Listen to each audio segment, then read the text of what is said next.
el movimiento Primero Justicia conformó su reunión directiva nacional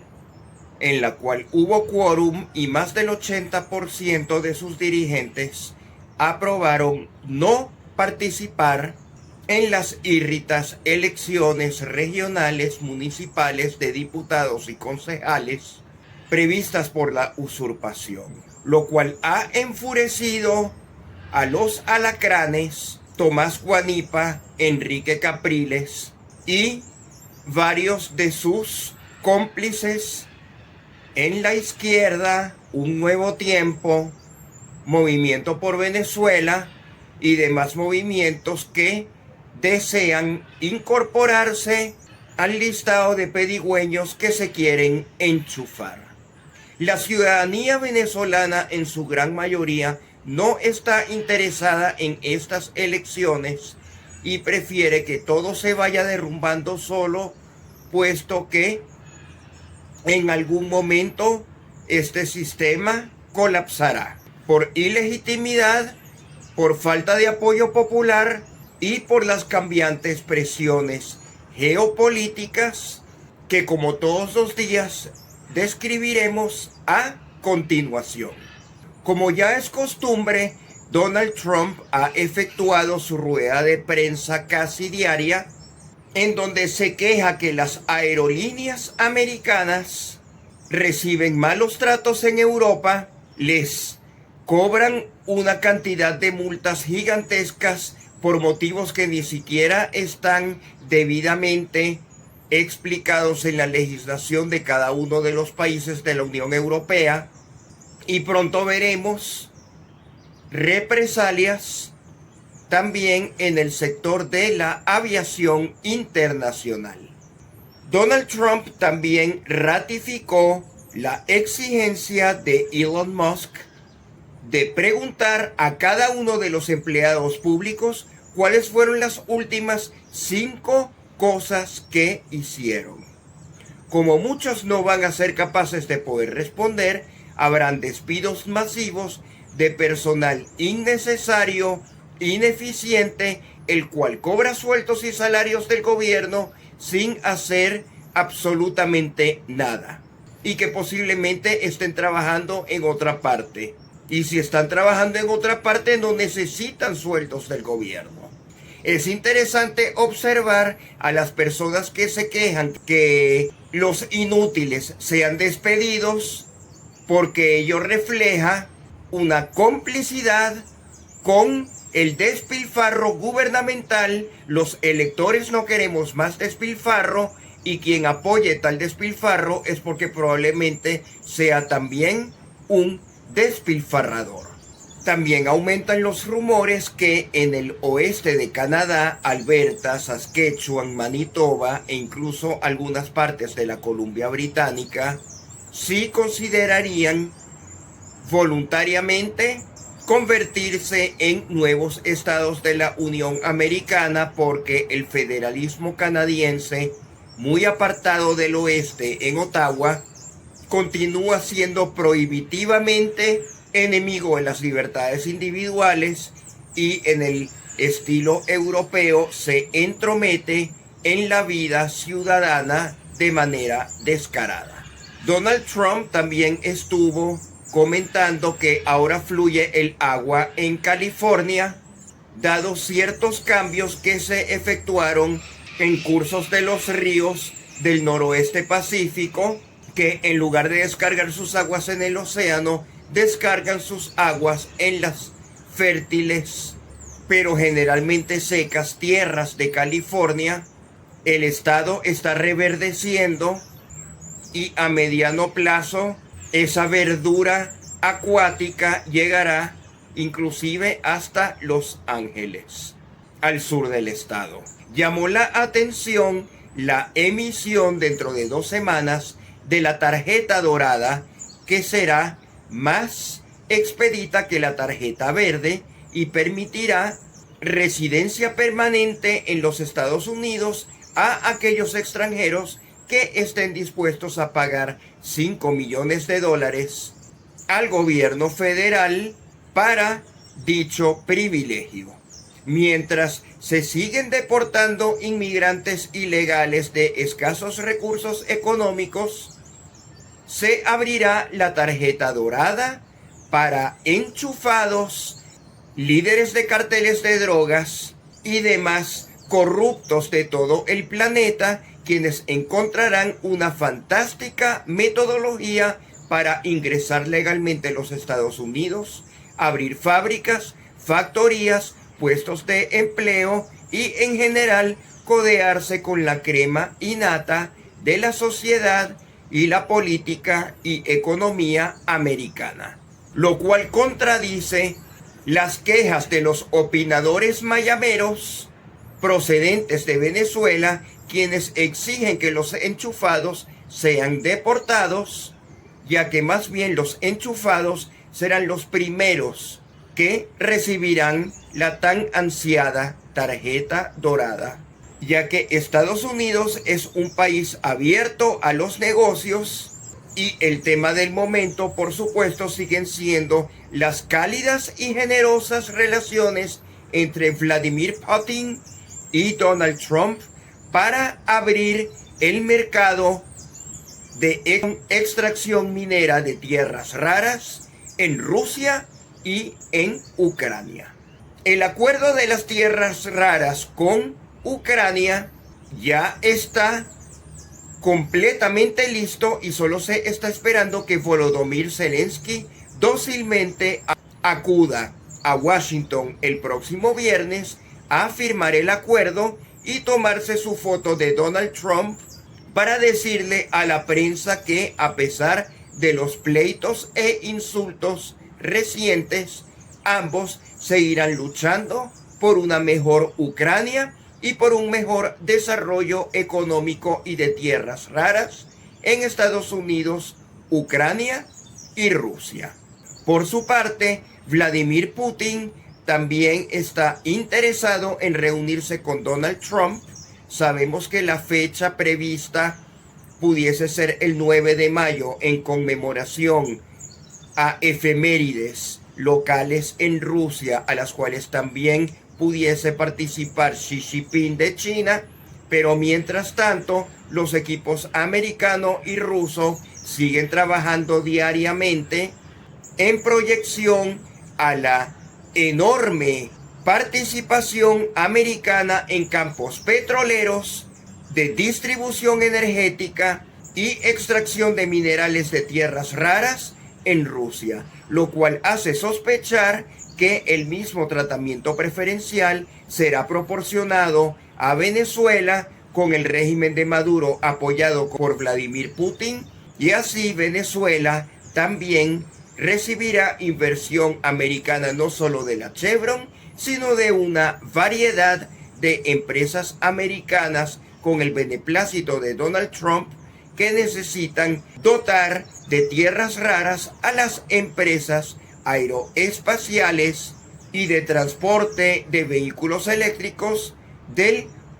director de eficiencia gubernamental Elon Musk. Como sabemos, mientras el régimen de Maduro siga aceptando delincuentes migratorios indeseables para los Estados Unidos y los traiga de vuelta en aviones de Conviasa pagados con dineros venezolanos, Donald Trump y Richard Grenell estarán dispuestos a efectuar atractivas relaciones de inversión americana en minería y petróleo venezolano a imagen y semejanza de lo que se logre con Vladimir Putin en Rusia, de modo que ya no será necesario detonar bombas nucleares entre Estados Unidos y Rusia y destruir al planeta Tierra de modo inmediato cuando haya alguna desaveniencia entre dos países que supuestamente eran enemigos. E inclusive ya lo estamos viendo como Estados Unidos, Rusia, Sudán, el Congo y demás regímenes que usualmente no solían tener tanta afinidad en foros de las Naciones Unidas, pero han votado en contra de una resolución de las Naciones Unidas que la mayoría de países de siempre, liderados por Ucrania, pretendían efectuar un comunicado parecido a los comunicados que Edmundo González Urrutia y su equipo de trabajo solicitaban a las cancillerías en deploración a lo que ocurriría con el régimen de Maduro. Como sabemos, las Naciones Unidas tienen que justificar su existencia y de vez en cuando emiten este tipo de comunicados totalmente intrascendentes, ya que, como sabemos, los países individuales, especialmente si Rusia y Estados Unidos se ponen de acuerdo, lo definirán todo por su cuenta, sea o no aplicable a la inútil legislación internacional emanada de la burocracia de las Naciones Unidas, que quizás sea eliminada, al menos de modo financiero, pues el gobierno de Donald Trump está cansado de financiar una organización que siempre vota en su contra. Es necesario cesar la guerra de Ucrania de inmediato, ya que dicha guerra estorba las planificaciones de extracción mineral que Rusia y Estados Unidos desean efectuar en Ucrania y Rusia. Y por supuesto, también es necesario evacuar a la población de Gaza para otros países. Inclusive ya estamos escuchando las primeras entrevistas de residentes de Gaza que están hartos de la guerra, están hartos de Hamás y sí desean la oportunidad de vivir en hermosas casas aprobadas por el genio de las construcciones inmobiliarias Donald Trump en otros países de la comunidad internacional, que durante las próximas semanas serán instados a recibir a dicha población de Gaza. El territorio de Gaza debe quedar desocupado para que pueda ser alisado y los restos de bombas puedan ser desmantelados y se pueda construir un emporio inmobiliario internacional a satisfacción del jet set. Friedrich Merz está determinado a mantener el cordón sanitario, ya que su odio a la AfD es algo enfermizo. A pesar de que las propuestas de liberación de la economía y de freno a la inmigración son similares entre los dos partidos más votados en Alemania, es decir, el partido de centro, CDU, y el partido de derecha, AfD, Friedrich Merz insiste en una coalición con la izquierda que aún está en el poder gracias al Bundeskanzler actual, Olaf Scholz, y por supuesto el SPD está perfectamente consciente que desea mantener sus políticas de izquierda que representan la continuidad del gobierno actual. No están dispuestos a ceder en nada, ya que saben que son indispensables para que Friedrich Merz pueda gobernar. Inicialmente se pensó que se necesitaría un semáforo junto con Die Linke o los Verdes, pero ya no será necesario. Los números dieron para que la coalición pueda ser exclusivamente entre la CSU, CDU, junto con el SPD, dado que el antiguo FDP amarillo, que era parte de la coalición saliente, no llegó al 5%, y el otro partido disidente de la izquierda, PSW, tampoco llegó al 5%. Esos votos quedaron perdidos y los porcentajes que tenían las otras fuerzas políticas subieron para el nuevo Bundestag. Inclusive con la AfD ocurrió algo parecido. La AfD tiene el 24% del nuevo Bundestag, a pesar de haber logrado el 20,8% en la votación. Y entre el CDU, CSU y el SPD, si logran formar una coalición, tendrían algo más del 50% del Bundestag. Únicamente 12 funcionarios electos adicionales a la mitad. Una mayoría muy escueta que puede en cualquier momento fracturarse. Eso lo sabe el SPD y tratarán de jalar a Friedrich Merz a la izquierda lo más que puedan. Y como Friedrich Merz está demostrando decir una cosa un día y retractarse al otro, pues para él lo importante es acceder y mantenerse en el poder, a imagen y semejanza de Nicolás Maduro, quien también hace lo mismo, observaremos unos vaivenes que quizás le impidan conformar gobierno, especialmente si la CSU de Baviera se fastidia de que no exista pureza ideológica y en un hipotético caso de baja probabilidad, pero que sin embargo pudiese ocurrir, terminen asociándose a su líder regional, quien pudiese establecer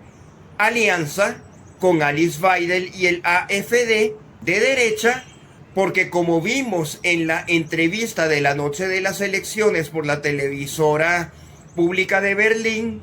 no hay animadversión entre esa facción que representa al votante tradicional del CSU y el AfD. El problema del mantenimiento del cordón sanitario proviene exclusivamente de Friedrich Merz bajo instrucciones de Ursula von der Leyen en Bruselas. Estos cordones sanitarios están siendo muy cuestionados en Francia y en España, y seguiremos hablando de ellos aquí en Venezuela. También son aplicados, por ejemplo, por la televisora alacránica Globovisión, que entrevista a Tomás Guanipa porque desea participar en elecciones írritas, mientras que, por supuesto, a Juan Pablo Guanipa, su hermano, quien se opone a participar sin la cobranza del triunfo de Edmundo González Urrutia, a los abstencionistas sí nos aplican el cordón sanitario en Globovisión. Nuestra estrategia de abstenernos en las elecciones regionales y locales en Venezuela obedece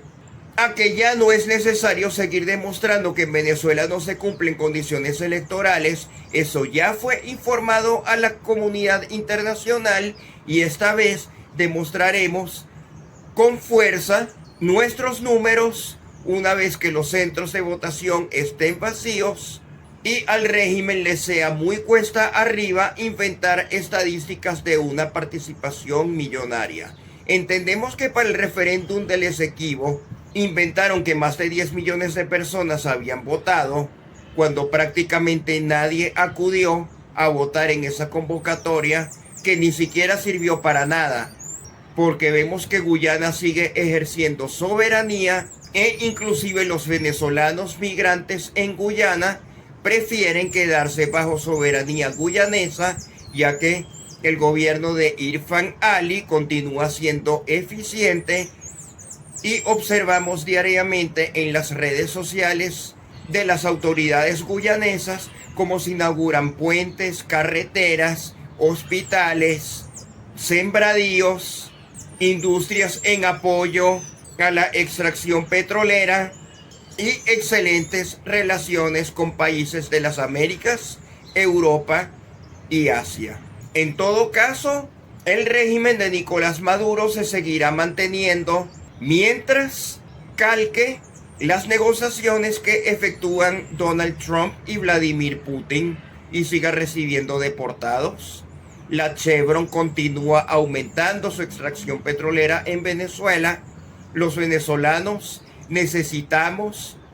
que siga creciendo nuestra economía, ya que estamos llegando a la conclusión que Edmundo González Urrutia no parece particularmente interesado en cobrar su triunfo y no desea juramentarse, y por consiguiente nos estamos teniendo que calar al régimen de Nicolás Maduro. Sin embargo, eso no significa que sigamos participando en farsas electorales, pero sí nos tendremos que ir preparando, porque dentro de 5 años habrá campaña presidencial nuevamente, y necesitamos que en Venezuela la derecha y la extrema derecha tengan una participación, lo cual es difícil porque por los momentos en Venezuela hay un cordón sanitario en contra de la derecha, y una vez que la derecha sea admitida bajo fuerte presión ciudadana, entonces el cordón sanitario se rodará en contra de la extrema derecha, tal como ocurre en Francia, Alemania y España. De modo que es necesario seguir observando cómo Alemania poco a poco va destruyendo su cordón sanitario para que nosotros aprendamos sus técnicas y lo logremos replicar aquí. Uno de los éxitos de China fue que no fue necesario que ellos inventaran absolutamente nada. Simplemente aprendieron a copiar todo lo que Occidente hacía bien y China lo mejoró. Igualmente, nosotros en Venezuela no tenemos que inventar políticas nuevas, sino calcar los aciertos de Donald Trump, los aciertos de Alice Weidel, los aciertos de Marine Le Pen, los aciertos de Santiago Abascal, los aciertos de la ultraderecha que poco a poco se posiciona y va destruyendo los cordones sanitarios en sus países de origen, e idénticamente lo haremos en Venezuela con o sin participación de funcionarios en instituciones públicas que por los momentos son muy corruptas, deberán ser desenchufadas, y quizás hasta sea bueno que en Venezuela nos acostumbremos que esto es un país ingobernable y que tenemos que aprender a vivir con un gobierno pequeño y que tenemos que aprender a incrementar el sector privado y depender lo menos posible del gobierno, lo cual es muy difícil para las viejas generaciones que desean seguir mamando la teta de la izquierda, por lo que pasar algunos años momentáneamente sin autoridades electas, ya que todo lo que sea adjudicado en las írritas elecciones de mayo será considerado ilegítimo y no tendrá mucho poder de convocatoria. Pero no necesariamente la usurpación central logrará salirse con la suya indefinidamente. Y para ello también pudiéramos contar con sagacidad en las negociaciones entre Putin y Trump, y en lugar de quejarnos que no nos invadieron, aprovechemos esas negociaciones a nuestro favor. Vladimir Putin sabe que Estados Unidos necesita tierras raras y quiere incrementar su comercio petrolero mundial, y lo mismo ocurrirá en Venezuela. Donald Trump puede decir que no le interesa el petróleo de Venezuela, pero por supuesto que sí le interesa, sobre todo a nivel de las refinerías y a nivel del negocio de la distribución global, ya que el petróleo venezolano pudiese ser petróleo americano si se cumplen ciertas condiciones en negociaciones cuyos detalles iremos conociendo en los próximos días a medida que Volodymyr Zelensky caiga obedientemente en el carril mientras continúa siendo presidente de Ucrania, y mientras Vladimir Putin esté interesado en erradicar las amenazas nucleares entre Estados Unidos y Rusia constantemente, sino que se decidan ser socios comerciales, lo cual desplazaría a la Unión Europea definitivamente como algo importante para los Estados Unidos, a menos que ellos por su cuenta mejoren su economía, lo cual no pareciera que ocurrirá todavía, puesto que la Unión Europea a corto plazo seguirá impulsando mayores deudas para seguir fomentando la guerra en Ucrania, ya que están carentes de ideas y lo único que hacen es castigar a los electores europeos que votan por opciones supuestamente prohibidas por un cordón sanitario obsoleto.